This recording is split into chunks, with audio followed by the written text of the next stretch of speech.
Good evening. Welcome to the council for November 19, 2019. Roll call, please. Okay, Ms. Warren. Here. Mr. Matuzak. Here. Mr. McCarthy. Here. Mr. Smith. Here. Mr. Van Hoosen. Here. Mr. Weber. Here. Ms. Williams. Here. Please join me in standing for the pledge of allegiance. If you are ready. Pledge allegiance to the flag of the United States of America and to the republic for which it stands, one nation, under God, indivisible, with liberty and justice for all.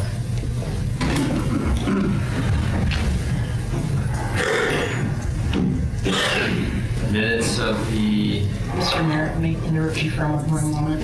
Could we please have a moment of silence for Tom St. Myers, who gave 27 years to the city as summer rec chair, please? That's fine with me. He certainly was a contributed a lot to the city, and that's fine. Thank you. Thank you for that, attention.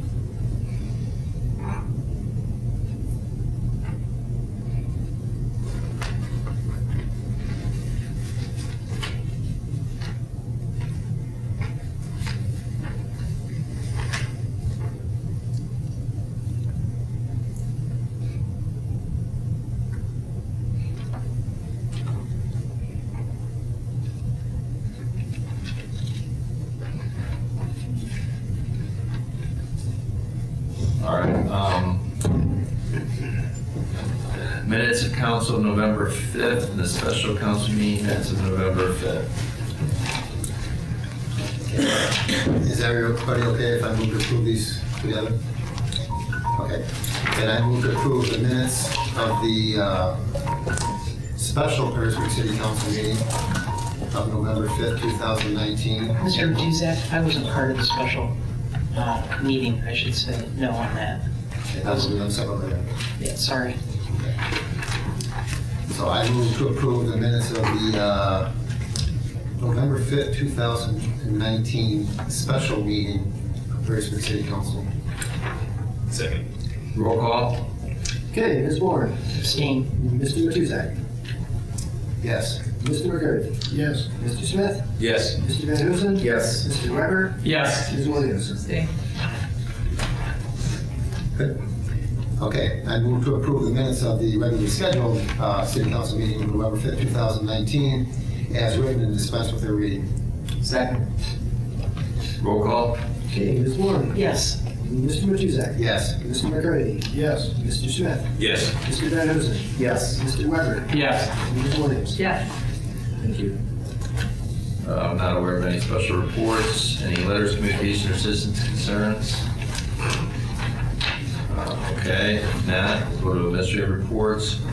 I will use at the end of my report, I guess, nominate or appointments, recommends people for various positions I know that my review has considered. And then I also want to congratulate Jonathan and Tim being reelected, and I see Corey's here for congratulate him on his election to City Council. Everyone looks forward to working with him, and we appreciate his service, and the same with Kelly Eubank for the school board and Ray Pullman. And Jane. Oh, yeah, Jane. Sorry, my bad. Appreciate that. Thank you. All right, so I will ask the council reappoint, and consistent with the memo of November 19th, reappoint Megan Arts to the Waypoint Library and appoint various individuals to various committees as recommended and contained in that memo. Okay, well, I would move, I'm going to break this up a little bit. I move that we approve the appointments as recommended by Mayor Mackin, as approved by the various committees and the appointment review committee, as set forth on the November 19, 2019 memo, with the exception of Mark Weber, Becky Williams, and Philip Walton, those three of which will move separately. Roll call. Okay, Ms. Warren. I abstain. Okay, Mr. Matuzak. Yes. Mr. McCarthy. Yes. Mr. Smith. Yes. Mr. Van Hoosen. Yes. Mr. Weber. Yes. Ms. Williams. Yes. Thank you. I move that we approve the appointment of Mark Weber to the Historic Landmarks Commission for a 3-year term, expiring on 12/31/2022. Discussion? Yes, I do. Regarding Mr. Weber, I took a lot of thought into putting this together, but Mr. Weber has demonstrated during the time on council, in my opinion, he has no understanding or sympathy for historic preservation. These qualities are necessary for anyone seeking place on historic landmarks. I will be voting no on that appointment. And roll call? Okay, Ms. Moore. No. Mr. Matuzak. Yes. Mr. McCarthy. Yes. Mr. Smith. Yes. Mr. Van Huzen. Yes. Mr. Weber. Abstain. Ms. Williams. Yes. Thank you. Okay, I move that we approve the appointment of Becky Williams to the Board of Zoning Appeals for a 3-year term, expiring at 12/31/2022. Second. Discussion? Yes, I have discussion, Mr. Mayor. Ms. Williams has chosen to leave council of her own volition. Previous to her time on council, she held positions on several volunteer boards. It's time for her to step aside and allow new people with fresh viewpoints to fill these positions. I'll be voting no on that one as well. Roll call? Okay, Ms. Moore. No. Mr. Matuzak. Yes. Mr. McCarthy. Yes. Mr. Smith. Yes. Mr. Van Huzen. Yes. Mr. Weber. Yes. Ms. Williams. Abstain. Okay, and lastly, I move that we approve the appointment of Philip Walton, to the Street Tree Commission, to fill an unexpired 1-year remaining term, that term will expire 12/31/2020. Discussion? Roll call? Okay, Ms. Moore. No. Mr. Matuzak. Yes. Mr. McCarthy. Yes. Mr. Smith. Yes. Mr. Van Huzen. Yes. Mr. Weber. Yes. Ms. Williams. Yes. Thank you. All right, and thank you all for all those willing to serve. Appreciate it. Mr. Mayor, could I have it on the record that the reason I abstained on the others is I would prefer to wait till January when the other council members are here. Thank you.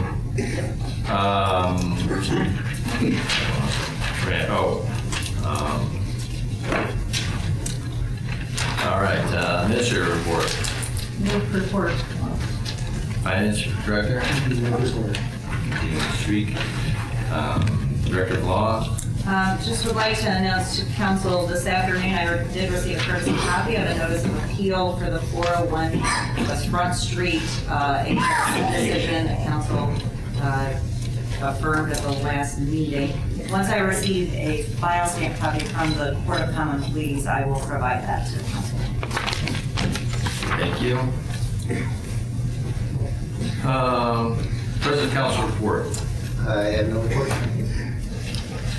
You didn't have, okay, so now we'll just move to finance and accounting. Report there. Yes. Thank you, Mayor. We did have a meeting recently on November 12, 2019. I was quite a bit under the weather, so Ms. Williams chaired that committee meeting for the two of us. She called the meeting to order at 5:34. President Bridget Cavett, City Administrator Laura Alkire, Law Director Dave Krebs, Finance Director Amber Rathburn, our new Deputy Finance Director, and Steve Bronder, our Income Tax Commissioner. Appointment County Off to Way Library Board.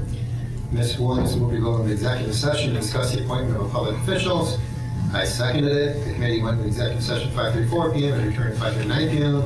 We agreed 2-0 to recommend approval of the appointment, which we just passed that tonight.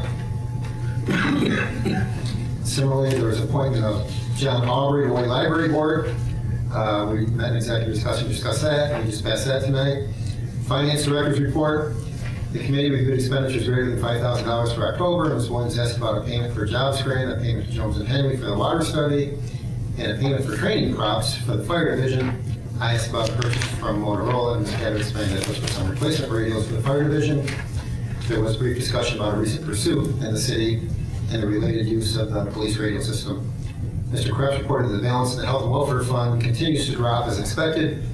He said the balance as of October 31 was $755,000. And he said that they are wrapping up quotes for next year and he anticipates a small increase of 3 to 5% for next year. Tax Commissioner's report, Mr. Bronner reported that income tax collections for October were a little over $1.4 million, which was a 4% drop from October of 2018. He said there was a 4% drop in withholding taxes as well, but he was not able to identify anything in particular that explained that. Year-to-date collections through October were $18.2 million, which is up 7.5% from the same period last year. Budget discussions. The committee reviewed the administration, finance, law, and prosecutors' proposed budgets for 2020. Mr. Kraft said the funds were added to the finance budget in case he retires next year, and there's an increase in the EP line item covering new finance software. Ms. Gabbard said that the administration budget increased because starting in 2020, Mr. Echo will be paid out of her budget. And Ms. Alkire stated that there was not much change in the budget for the law department. She added that the postage had increased for the prosecutor's office because of Marcy's Law, which requires notification of victims. Then we discussed in other matters dollars for a splash pad. I asked about the $20,000 in the 2019 budget to do a study regarding a splash pad and noted that there were no dollars in the 2020 budget. Ms. Cabot explained that they visited the splash pad in Defiance. Defiance spent about $2 million for their splash pad playground and updated the bathhouse. The company that did Defiance's splash pad, Vortex Aquatic Structures, gave us proposals for 3 different splash pads. The prices range from $168,000 to $300,000. And I asked about if we had any idea what the cost of the ongoing water and sewer costs would be for the splash pad. Ms. Cabot said that she can't put together the cost based on the information from Vortex. And I didn't put it in the memo, but I think to be clear, the $20,000 that is in the 2019 budget has not been used for a study because the Vortex Aquatic Structures gave us those proposals free of charge. Under other business, the committee welcomed Amber Ratburn, the new Deputy Finance Director. There being no further business, the meeting adjourned at 6:21 p.m. Our next meeting is scheduled for December 10th, 2019 at 5:30 p.m. I have 2 pieces of legislation. I'll begin, I'll do them separately, I suppose, since there's only 2. And so we have tonight. Yeah, one's first reading, so I was over there. That reading here. So I would like to introduce ordinance 47, 2019, and move that the rules be suspended to allow for its reading by number and title only. Roll call. Okay, Ms. Moore. Yes. Mr. Matuzak. Yes. Sorry. Mr. McCarthy. Yes. Mr. Smith. Yes. Mr. Van Huzen. Yes. Mr. Weber. Yes. Ms. Williams. Yes. Ordinance number 47, 2019, making appropriations for current expenses and other expenditures of the city of Perrysburg, Wood County, Ohio for the fiscal year ending December 31, 2020, and declaring an emergency. I'm not going to pass it, but is there any discussion? Yes, I do, if you don't mind, Mr. President. I have a lot of questions. First and foremost, under general fund, the safety coordinator, what is that specifically? Do you have a paid line item or paid? Yes, 110-1005. Title 1. Yeah, oh yeah. Go ahead. The safety coordinator position is proposed as a part-time position under the Human Resources Manager's Office, and this person would assist in training staff on proper OSHA standards, safety training for whether it be personal protective equipment, hearing testing, proper procedures for excavation of sites, shoring, as well as do site inspections for city-run projects to make sure that we're complying with all OSHA required standards. I think that has also gone through, has that gone through? That has gone through Personnel Committee, and it was reported on during one of my Personnel Committee reports in front of council. And the City Council has passed legislation putting that on the table of organization. Correct. Okay, wouldn't it be probably a little bit more proper to expand it to police and fire as well? Right now, the safety coordinator is being, we're contracting out with Cardinal Services through the Human Resources Department. Would that ever be a full-time position? Yep, part-time. Right, do you ever foresee it becoming a full-time position? It was proposed by the administration as a full-time position. At this point, the Personnel Committee did not feel that since we're going from a contract position to a full-time position, that we wanted to wait and see if it was necessary as a full-time position. Therefore, we presented it as a part-time position at this point. And one of the issues was, as council should be aware, through the course of the year came, it's significant that we make sure that staff doing digging or other types of jobs are properly trained and that leadership is properly trained, and also that when they are doing their work, that they are in a safe environment. And this is something that we've been spending a significant amount of money contracting out. We thought it would be better done in-house and controlled. And through mutual agreement, we believe that this is currently best use of tax dollars, the best use of our control of that service to do it in-house, and then it may possibly expand going forward. That's my understanding, yes, of the administration. How much is being paid to Cardinal Services regarding this? I believe it's a little bit over 50,000 annually. Okay. A few other questions, I guess. Under the assistant to the administrator, I was noticing under Mr. Matuzak's report that you had written that down that was under your area in this cabinet. Why is that?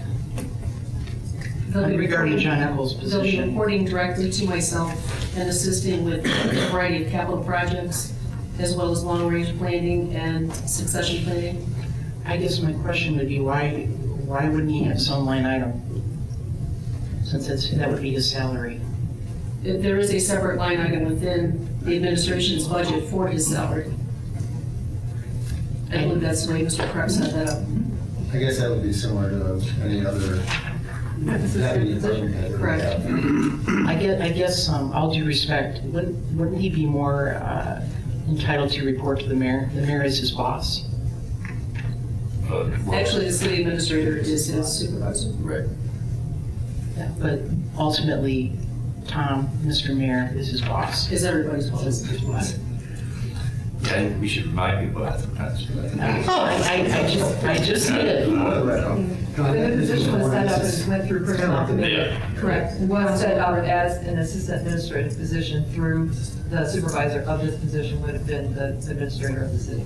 Yeah, and I That's think- how it was presented. I think that was also something that Mr. Eckel was very comfortable with that standard and approach.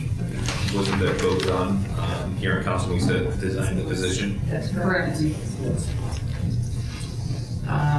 Why? I guess the next question I have on here, on the heart monitors, I think we discussed this during the safety committee. It says on here for 3 heart monitors, why don't we have 5? We talked about the need for a total of 5. Yes, as the fire chief explained at the last safety committee meeting, that currently he's looking to replace the 3 that are on the medic units, the 3 medic units that we have. The 4th and 5th would go on the 2 of our main engines, which currently have heart monitors. And since with the purchase of 3 heart monitors next year, they're not looking to do that to the end of 2020 because they think there's some new technology coming out, and they would ask for the additional 2 during the 2021 budget process and purchase them all probably in 2021. I guess I'm looking out for their safety, and it seems to me that would make more sense just to have 5 all at the same time rather than just 3 on that one. On historic signage, it's under 110-1761. What is the $20,000 for on that?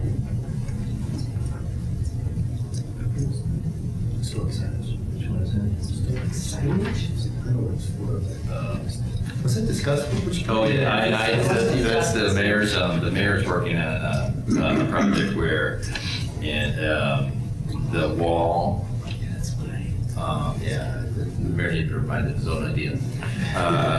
Along the wall there, I think it would be a great opportunity to set up, using technology, some signage that would kind of put the history of Perrysburg up that ramp way so that it would be consistent. You can use the URL code or some other device. The wall. The ways you use the ramp or At the side side part part. where you're. The large retaining wall. Your favorite wall, actually. But we could use it as an opportunity to highlight what you're seeing with some other, and we're working on that. We've had money in the budget to try and move that forward. We've had some general discussions, but the idea would be to use that as a way to educate people and attract people to the park and to provide history of Perrysburg. So we'll certainly bring that forward when we have more of a plan, but we're allocating that amount of money in the budget. Mr. Mayor, I would have to ask on this, since the World War I monument has been removed, it's been there since 1934, the majority of the people that are on it are still, their descendants are still living in Perrysburg. You feel that's appropriate to do that? I do feel that's appropriate. There's kind of two parts to that. One is we believe that the Gold Star Memorial is an appropriate location for that, and we also feel that that will provide some both comfort and soothing to those that come see it, because that was something that looking out over that is actually a very reflective opportunity. Mr. Mayor, I asked you about the World War I monument. I know, I can get into that, and so we have moved it, and a lot of those families are still in Perrysburg, and I am friends with several of them, and they were made aware of that, and I know that those families would object if they had strong opinions about it. I think most of them just want to make sure that it's someplace that is visible, that it is well taken care of and respected, and that actually maybe moving it to a location closer to some other memorials may attract more people to it. I haven't had a lot of deep discussion with those families, but I do know a number of those families that still live in town, and that was kind of the impression I got, because I talked to them last year. It was 100-year anniversary of World War I, and we put the banners up downtown, if you will recall. We then gave those to those families, and so... Mr. Mayor, it was removed before Veterans Day. That was, a lot of people were not happy about that. Well, if you, I would be happy to speak to anyone who has raised those concerns. I have not myself heard any objections about that other than what you have raised. If those people would feel free to contact me. I certainly am happy to discuss that with anybody, and we certainly want to make right by any veteran or any veteran's family that does not feel that their memorial hasn't been respected. So if they feel free to contact me, I offer myself up to them so they can contact me, and we will certainly try and address any of the concerns they have, and we will make sure we invite them to the rededication of that when it comes up in December. December. Thank you. Okay, the next question, I have some more questions. On the recreation, budget, the additional fencing and repairs for $20,000, what is that? It's 110-1650, 52400.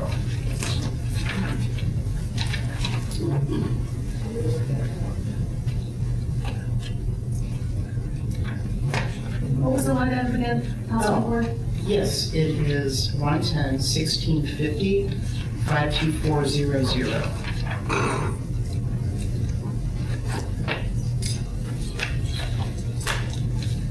This is going to be additional fencing and repairs to the existing fencing that's at Municipal Park around the ball fields and the pickleball courts and the tennis courts.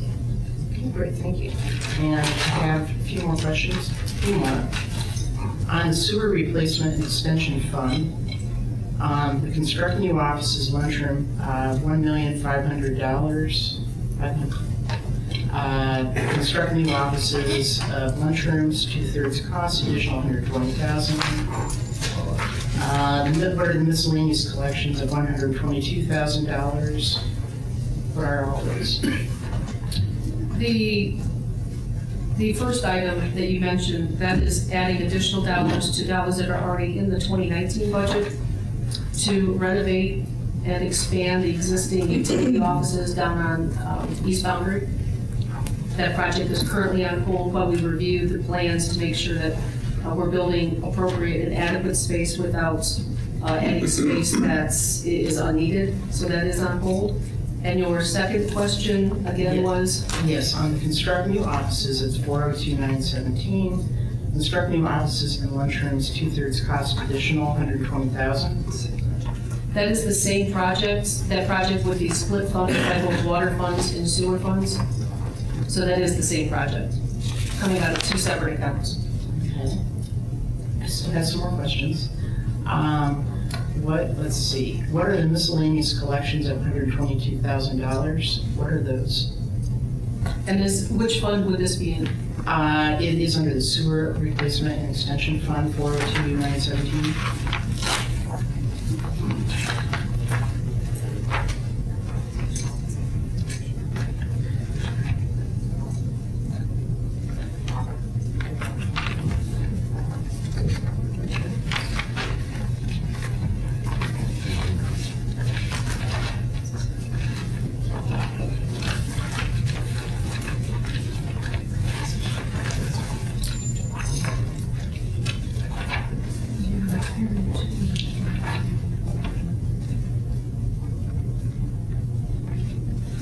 Councilman Board, I'd have to get back with you on that. Could I have that in writing? That would be Yeah, great. absolutely, I would email all the council in response to that. I need to make sure with the utilities director. But it is for equipment, and I believe it's for the collection system, but I want to verify that and give you the specific pieces of equipment that will be. I appreciate that. I guess I would also add to these three things in particular, the rates are already high, so I guess I'd have to ask, why are we doing all this? And also, why is some of this not in the capital improvements? Why would that be? The 402 fund is the capital improvement fund for the sewer side. I found these all in the sewer replacement extension fund. That's. Yes, that is a capital fund for sewer repair and replacement. There is a one fund that is the repair and replacement of the water system, and then the 403, which is one of the general fund capital improvements. The next one I have under capital improvements, the downtown ADA access improvements, 120,000. What are these? That's 403, what, 1919? That is our, as you will recall, earlier this year, housing came, or the Ability Center, thank you very much, came and having done a walkthrough downtown, pointed out a number of issues with accessing buildings in uptown Perrysburg, and the city's right of way contained problems with entering some of those buildings downtown. The city's right of way, as you know, goes right up to most of the doors of those buildings, and to be more an inviting community, because we did have some residents and other users of the stores complain about accessibility, and to also ensure that it was done in a way that was consistent with the historic nature of downtown, and to make sure that it looked as nice as possible, consistent with those goals. The city felt it was appropriate to, as it was on city's property, to take control of that, to make sure it was done correctly, efficiently, and taxpayer dollar, and that downtown or uptown historic nature was preserved. So that's what that month for. That's budgeted, and we're in the initial phases of that, and that will certainly come back through council as we move forward. Mr. Mayor, I'd like to point out to you that I investigated the ADA, got some opinions from a couple of different attorneys that I'm aware of, and a city cannot demand ADA or a state to a personal business. We are not interfering with anybody's business or any of that. We are certainly not. We are certainly, I have a lawyer here, and I have some experience as a lawyer in my day job, but we are making sure that the city is in compliance, and that is our goal. We are not in any way hoping to intrude on any, as we cannot do on any of the private property owners. We certainly would like the private property owners to work with us to make sure that all these things are done. And we think that most of them would be cooperative towards it, as it will gain access to their businesses by more people. So, yes, we're totally aware of that, and we certainly will not do anything in violation of the law. And I'm sure my law director would remind me if we came close to doing that. It would affect their businesses, though, if you're looking to do that downtown. It would affect them very much. How? Well, you're going to be ripping up their sidewalk. You're going to be ripping it all the way up to the business. And you're saying that's not going to affect their business. It's going to affect them greatly. Well, there are two parts. I didn't say that. You said that we were going to violate the ADA law. You We're are not going to do that. But in addition to that, as I pointed out, it is not their sidewalk. It is the city's sidewalk or city right of way. And I do what you're saying is essentially there will be construction, and that will impact everybody, because it's construction, just like the roads impact people. We will certainly do our best, and we will work with people to make sure that things are done in an orderly manner, because we want to encourage people to come downtown and shop at local businesses. They already are coming downtown. They're doing very well. But I will add this much. I will say that I think, in fairness to them, I don't like to see anything hurt the downtown merchants. And if you're going to do this, then you better be going to every single business in the city of Perrysburg and demanding they do so. I think that this is very unfair to the merchants. And it's also in the historic district that will be interfering with the integrity of the architecture that is currently there. Do I recall correctly that we've already been in discussion with the downtown merchants about this? Yes. We have had one meeting with the building owners. We are currently waiting for our report back from the company that we selected to do the assessment, the ADA assessment. Once that report is back, we're going to invite the building owners to come in again and look at the report with us and then start talking about what our next steps are. Yeah, we had a presentation by the Ability Center. Correct. At council, didn't we? Yes. I mean, this isn't new. This is the same Correct. issue we talked about previously. We're putting, as you will recall, the Ability Center this spring came and actually, as we said at the time, we also had, we cannot throw or criticize others when we did not make it easy for people at the Ability Center who have disability to access this room or this facility. So we're also working on that, and that money is also allocated in the budget. But we certainly, this is an effort to bring us into compliance with the ADA, and we think that's important. And we also believe that it's important that as a community, we want to demonstrate that we are welcoming, and businesses are welcoming to all potential customers, and we think this is a good step that can be done well. And so we hope to work with them. And for the most part, we have received some comments and concerns, and I think the best way to approach it is how we've already started the discussion and reach out to them and work with them to make sure that that they have an opportunity to be heard and that we can address concerns and move forward. So this is just a budget item. There's much still to be done, and we would look forward to, and we will keep council informed as well, and invite council to things where appropriate. I think it's unfair to the downtown businesses. I can certainly understand why you would need to do it at the city, but I don't think that's fair to do that to the downtown merchants. They're private business owners as well as private building owners. I think that's very unfair. Anything else? I do. Also, on 4/03/1919, 51284, the River MUP Phase A2, 40,600. What specifically are we talking about there? That is the piece of the path that would connect Water Street or the end of Louisiana Avenue with the existing path at the east side of Riverside Park. This is the piece that we intentionally did not construct because we knew the boat club was going to be constructing their facilities, and we did not want to install the path that they were going to have to possibly tear out during their construction phase. So this is just piecing in that gap. And what is River multi-use space for additional? These are dollars for the multi-use path that would go from the base of the Perrysburg Bridge, over to Fort Meigs, their lower parking lot.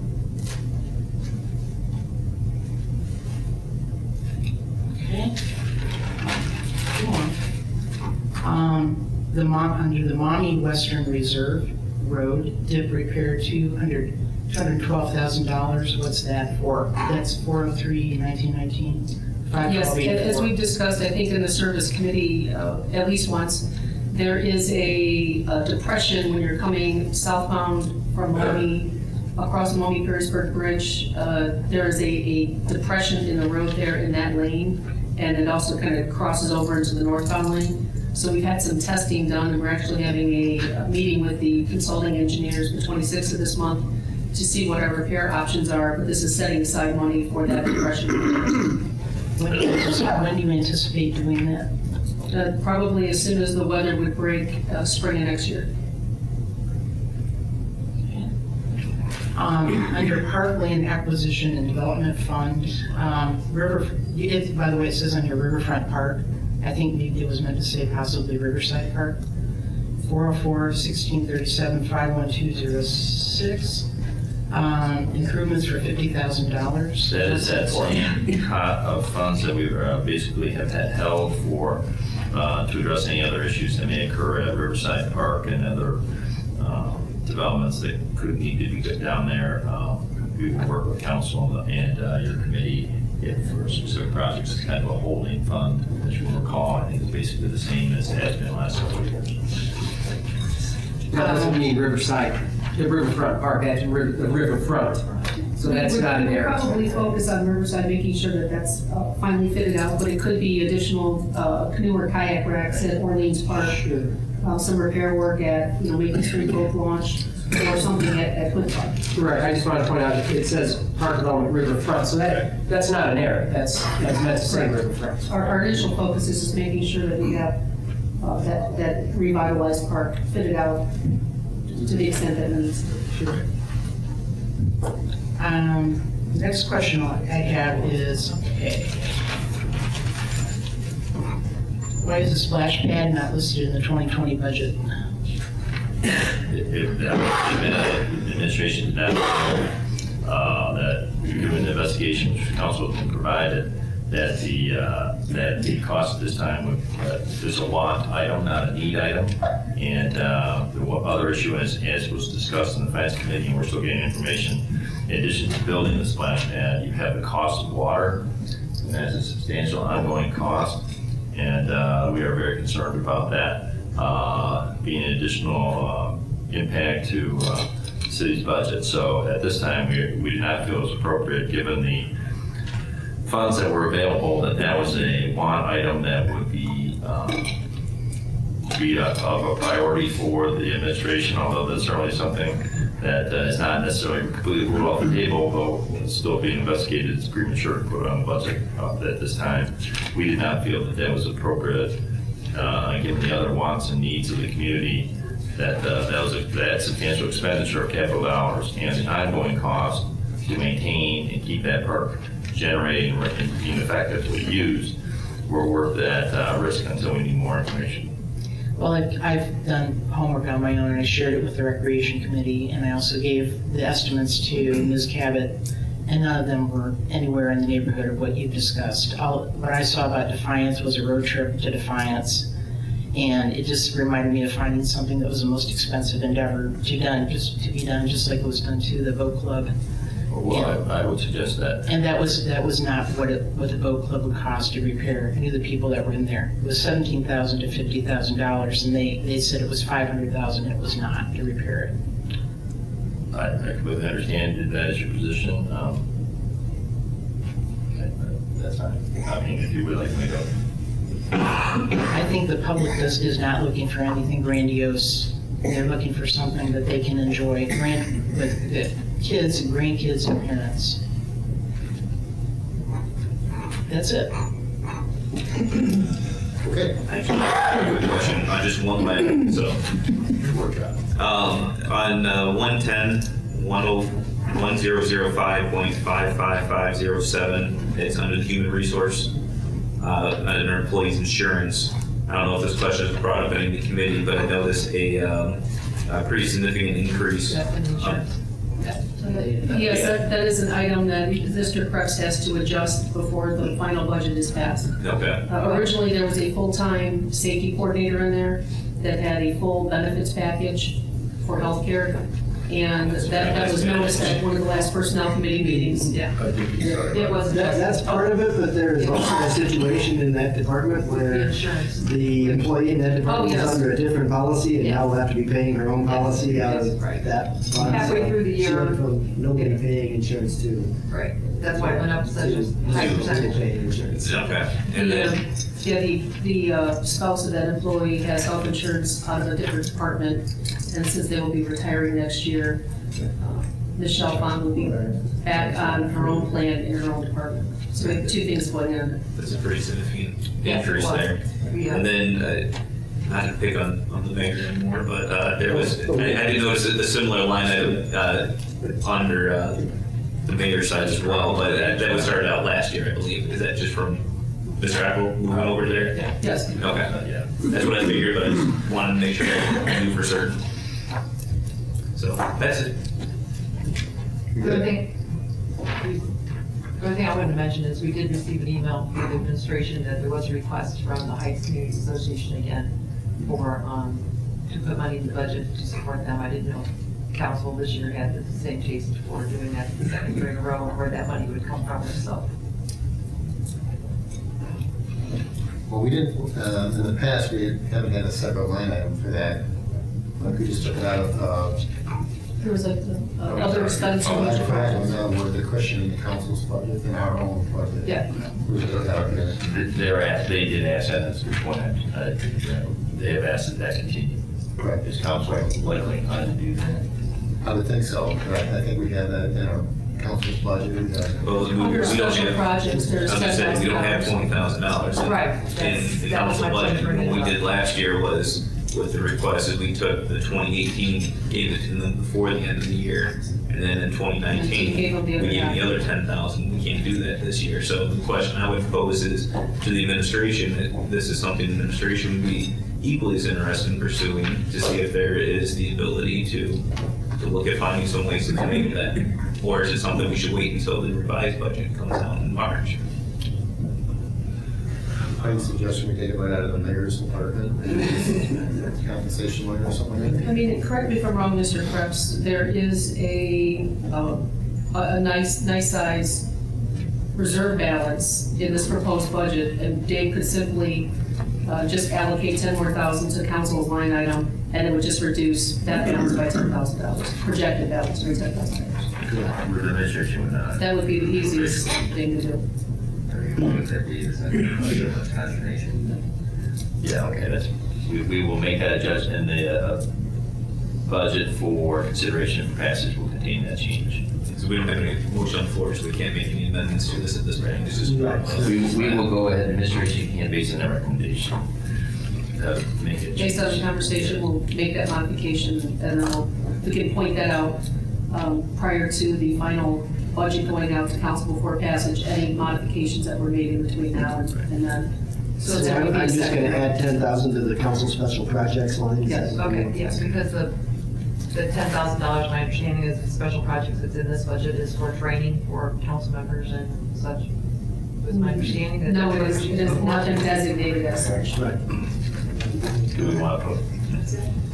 Well, There I is a just want to emphasize the fact that I think that that's a necessary item in the budget. There is a line item in the budget for training for elected officials. Okay, That falls under, I believe, 110, 1755. okay, just want to make sure that that's available and that it's necessary. brought another question in my mind. It's a common thing that we've heard probably since I've been on council for the last 4 years is the microphone system here. There was some talk about having some, we were talking ADA side of things, having some headphones designed for those who are hard of hearing, to be able to utilize those to hear those, or even looking at, as we're continuing to look into this budget here over the next few months, after we even pass this, is to look at finding some ways to make it easier for people to hear. That probably is something that's better in the amended budget. I don't disagree. That's- But I really think if we're looking at doing the ADA for the building itself, we should really consider doing We're waiting on a proposal from a local architectural engineering firm that took the ADA assessment on this building. So they're gonna put a proposal together, and part of that is the council chambers for ADA accessibility, both physically and hearing. Okay, good. Do we? I didn't hear your response. when we talk a little. No, I didn't hear your response. Anything else? Any other questions? If you have any other questions between now and next council meeting, are we intending on waiting for the second meeting to pass it, or that's not the meeting? Okay, that's fine. If you have any other questions, feel free to contact us. We will be happy to provide the information to you. Before I, oh, that's right. All right. Okay, moving on. I would like to introduce Resolution 75, 2019, and move that the rules be suspended to allow for its reading by number and title only, and to dispense with the second and third readings. Second. Roll call. Okay, Ms. Warren? Yes. Mr. Matuzak? Yes. Mr. McCarthy? Yes. Mr. Smith? Yes. Mr. Van Duzen? Yes. Mr. Weber? Yes. And Ms. Williams? Yes. Resolution number 75, 2019, recognizing November 30th, 2019 as Small Business Saturday and supporting awareness of the value of our small businesses. Thank you. I move that Resolution 75, 2019 be passed. Discussion. Roll call. Okay, Mr. Van Huzen. Yes. Mr. McCarthy. Yes. Ms. Williams. Yes. Mr. Smith. Yes. Ms. Warren. Yes. Mr. Weber. Yes. Mr. Matusek. Yes. That is all for me tonight, Mayor. Thank you very much. Service Committee? Thank you, Your Honor. I do not have a report, and Mr. Weber, with your permission, may we move the Service Committee to November the 26th at 6 p.m.? Yes. We'd already reached agreement. That was the safety committee slot, and we're gonna take that test. I don't know that, but I know it's just after personnel, so. Yes. So then this is the public announcement that the Service Committee meeting, the next Service Committee meeting will be November 26th at 6 p.m. Thank you.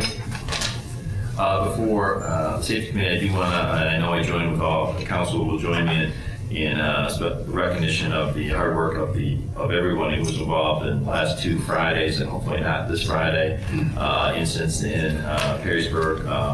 It was a mutual effort through a number of different departments and through our own department and everyone in it, from the chief down, and all the dispatch and all the different members who were called involved, as well as the fire department and the public relations person, and also just so people know, there was a lot of cooperation and communication with schools. They had an event at Toth, and there was lots of communication between the city and the school administration, and particularly with members of the administration at that building, because a lot of people there. So I know that I know that all council would agree that we want to give a particular shout out to all the people involved in keeping the community safe, and that everyone having doing a real good job in making sure that both those incidents were handled to the best of their ability.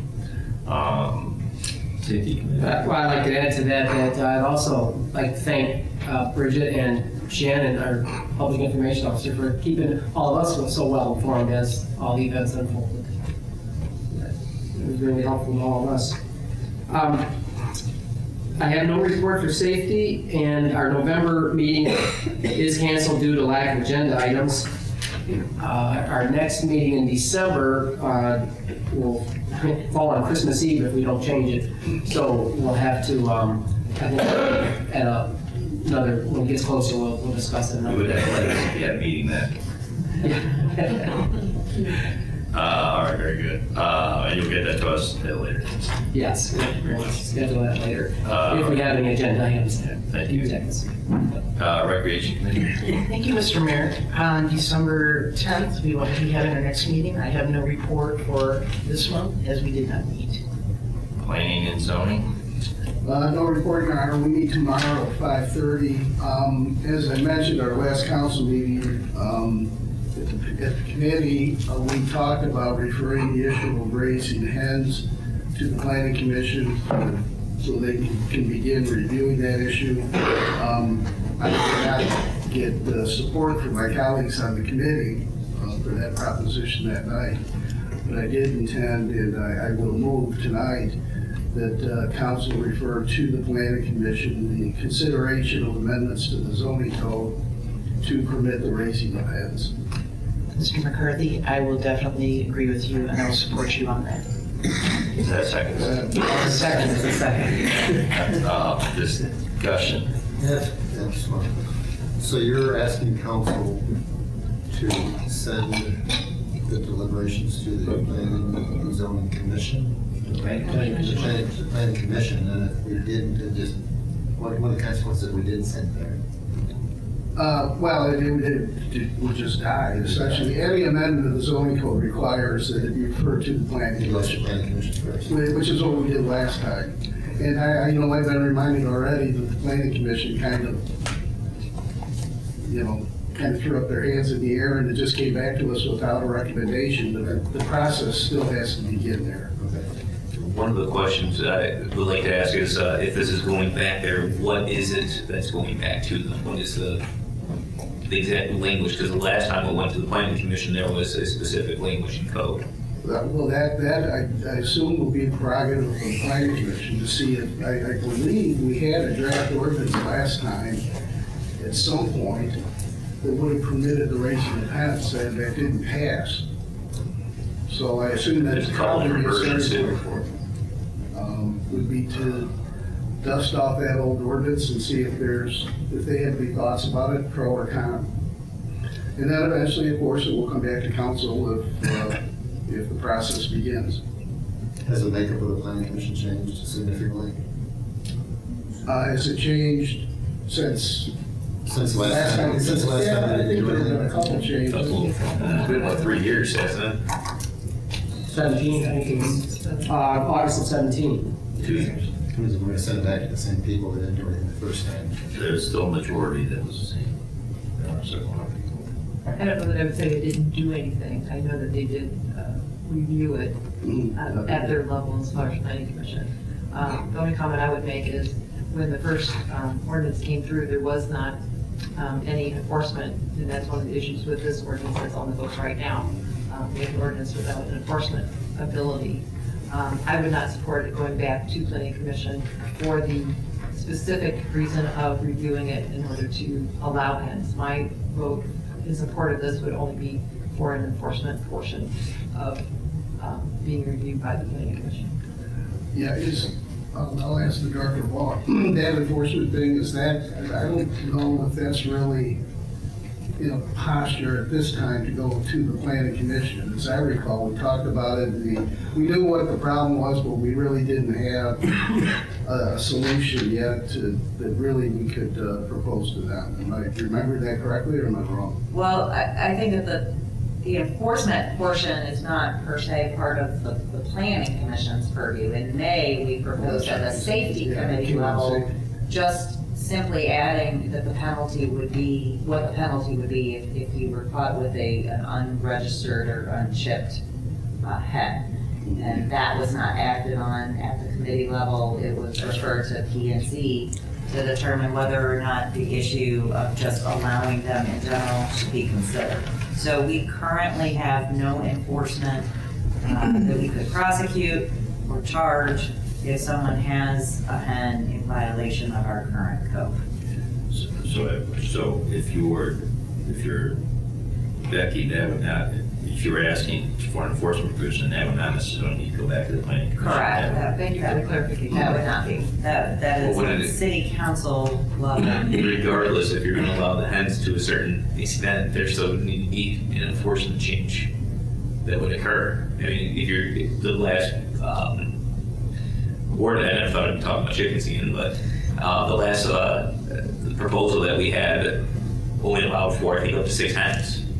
And if someone has 7 or hens, you still have an enforcement issue if you have That that issue would not be resolved by sending it back to the planning commission. That would council would need to do. That's my point, isn't it? Just having to permit it, we still have that issue that would occur if council had purview to actually go the full way of approving chickens again in the future. You're still gonna have that enforcement issue.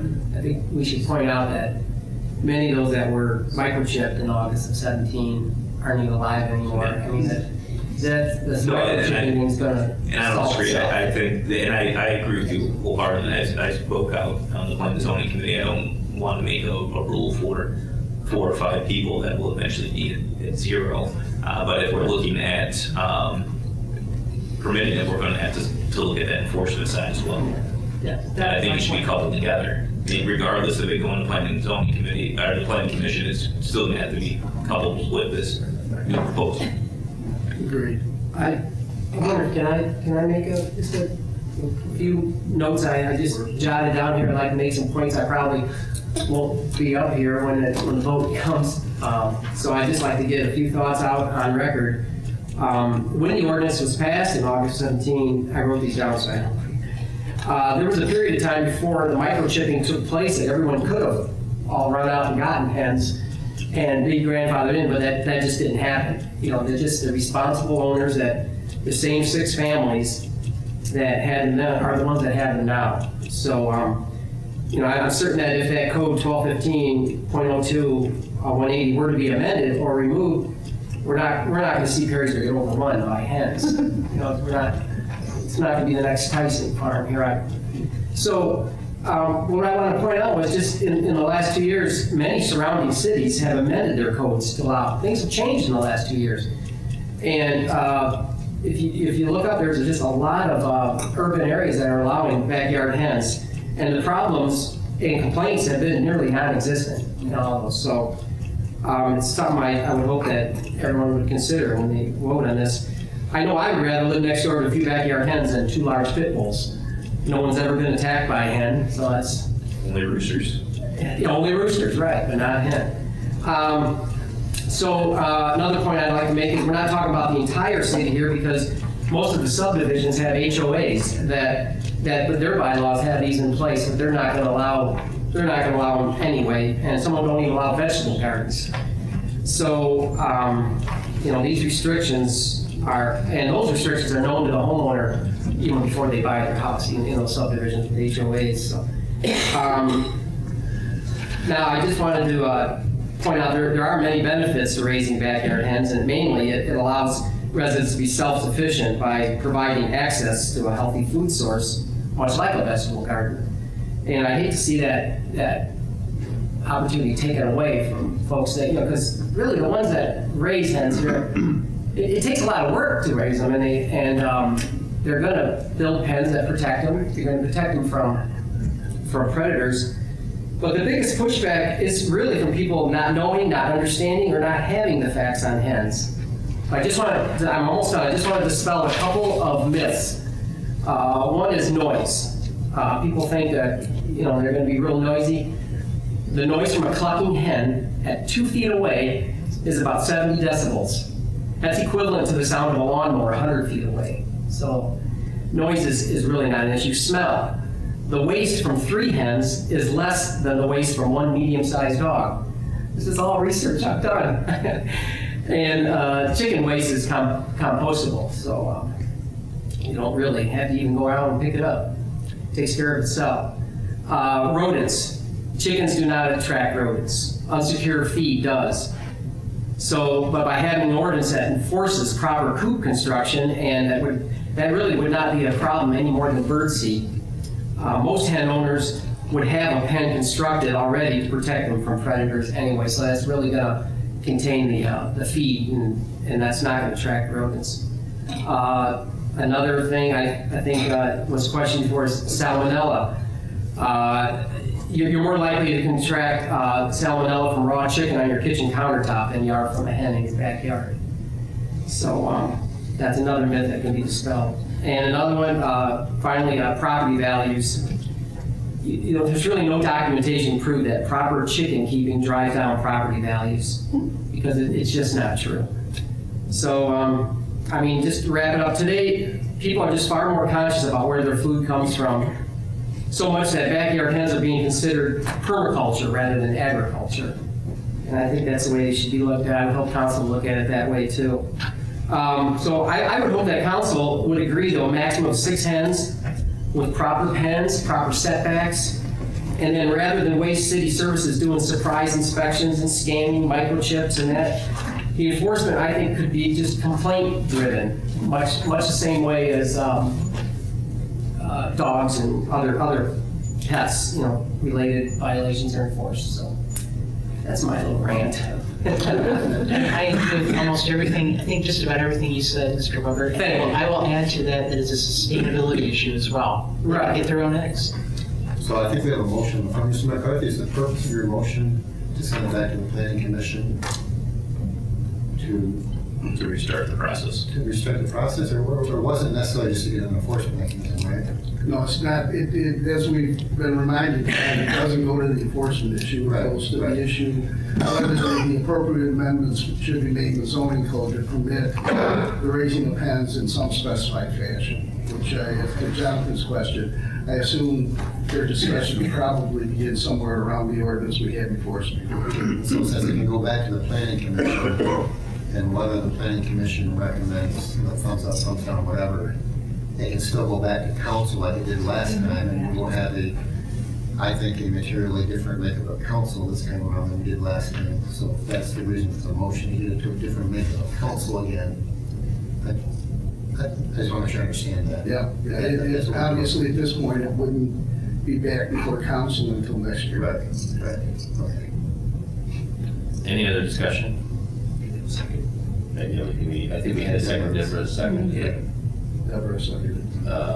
So roll call on the motion to send existing planning commission, planning zoning ordinance back for consideration about changes or something. Yes, specifically Hans. And I was not on council. Roll call. Okay, Ms. Moore. Yes. Mr. Matusek. Yes. Mr. McCarthy. Yes. Mr. Smith. Yes. Mr. Van Huzen. Yes. Mr. Weber. Yes. And Ms. Williams. Yeah. Okay. That's the end of my report or my non-report. Personnel. Thank you, Your Honor. I have no report. Our next scheduled meeting will be Tuesday, November 26th at 5 p.m. Public utilities. Thank you, Your Honor. I do not have a report here today, but we do have to look at changing our date as our Director of Public Utilities will be out of the office that day. So I don't know if, she had mentioned before the 2nd. I'm wondering if we should look at piggybacking off the service and do it the same day on the 26th. I know Ms. Gassi's not here right now to say if that would work or not. She gave me the dates that she would not be available in the evening, and it is the evening of the 26th and 27th, Okay. and December 4th and December 5th. Okay. I want to try to have something before that council meeting on the 3rd. Let me check a couple calendars, and would the 2nd work? There's Or no other committee meeting that I'm showing. is the PrAC on the 2nd, or is it the 7th? They do not have a December. Okay. They're done till April. I did not have the right calendar, so I will just roll the dice and say that we can do that time, and I'll deal with the consequences at home later. December 2nd at 5:36, 6:30. Let's do 6 o'clock if that works for everybody. It does for me, Don. Thanks, Jim, I appreciate it. So our next meeting will be on December 2nd at 6 p.m. And I know there's a few people who are interested in coming to that meeting, so I will make sure to email them on that as well. I know one thing that I did have a quick conversation with the committee know just prior to the meeting regarding a text message and email received from a few residents around the ditch regarding a survey, and just had the conversation with the administration that I'll try to quote what they said without butchering it. The four main ditch, yes. They said that there was 2 surveyors that were in the ditch, and they said that the city is going to redo the ditch next year. He doesn't know how they'll be doing it, and they had them concerned about something that hadn't come yet to council, and I just wanted to, from the conversation I had with Ms. Cabot, is that the administration just received the actual results of the survey on Monday, so if anything happened last week, it was not with the knowledge of the city. Is that correct? Correct. We just received the geotech report from Bowser Warner. I think it either came in late Friday or late Monday. Ms. Gassi is currently reviewing it, and then she's going to be sending it out to the Utilities Committee as well as Ms. Alkire and myself.